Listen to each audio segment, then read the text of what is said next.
नमस्कार दोस्तों। कल हमने उपन्यास के बारे में बात की थी। आज हम पुनः उपन्यास को देखेंगे। उपन्यास की अगर हम बात करें तो उपन्यास के काल को हम 3 भागों में बांट सकते हैं।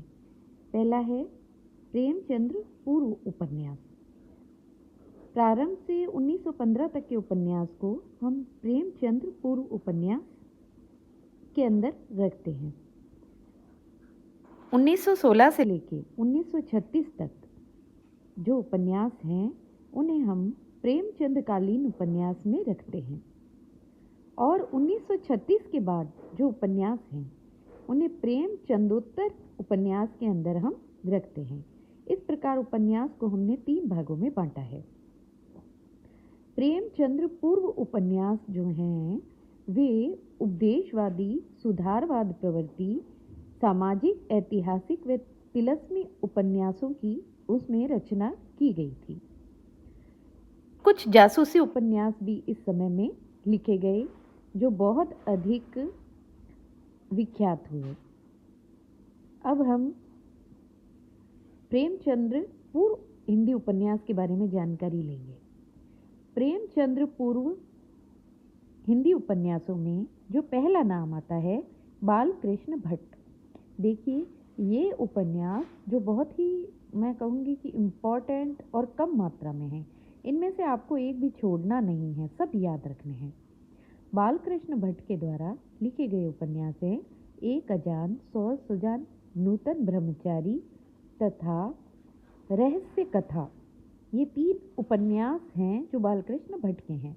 आगे हम जाते हैं तो बहुत अन्य और भी विधाएं हैं, कहानी, निबंध और रिपोर्टाज वगैरह। तो इसमें क्या मिक्स होने का डर रहता है, इसीलिए हम कम से कम याद रखें, जो बहुत इम्पोर्टेंट है वही याद रखें। तो बालकृष्ण भट्ट की एक अजान, 100 सुजान, नूतन ब्रह्मचारी और रहस्य कथा। अब देखिए, आपको याद करने का हर व्यक्ति का अपना एक अलग तरीका होता है। जैसे मैंने इसे याद किया कि ब्रह्मचारी होते हैं वो पहले के टाइम में बालक जो है वो ब्रह्मचारी को धारण करते थे। तो बालकृष्ण भट्ट नूतन ब्रह्मचारी, रहस्य कथा, एक अजान, 100 सुजान। ठाकुर जगमोहन सिंह का एक ही इम्पोर्टेंट उपन्यास है श्यामा स्वप्न। इसकी रचना जो है 1888 में हुई थी। यह आखिका शैली का प्रथम उपन्यास है।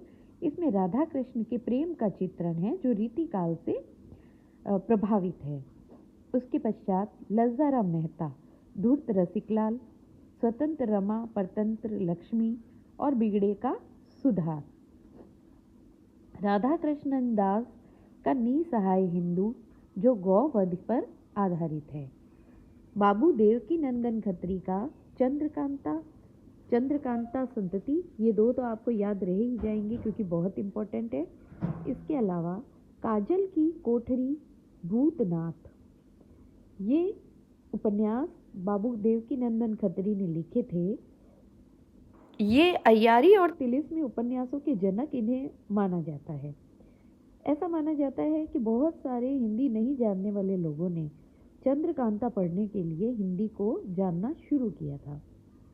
इसके अतिरिक्त गोपाल राम गहमरी, उनके जो उपन्यास हैं वो जासूसी उपन्यास अधिक रहे हैं। जासूस की भूल, जासूस की जासूसी, जासूस की अय्यारी, सरकटी लाश और गुप्त भेद। ये गोपाल राम जी के उपन्यास हैं। जासूसी उपन्यासों का श्रेय इन्हीं को दिया जाता है। ये अंग्रेजी के ऑर्थर कर्नल डायर से प्रभावित थे। इसके अतिरिक्त एक अन्य नाम है तिलिस्मी उपन्यासों में किशोरी लाल गोस्वामी, जिन्होंने जिंदे की लाश, तिलिस्मी शीश महल, लीलावती, याकूत तख्ती। ये किशोरी लाल गोस्वामी जी।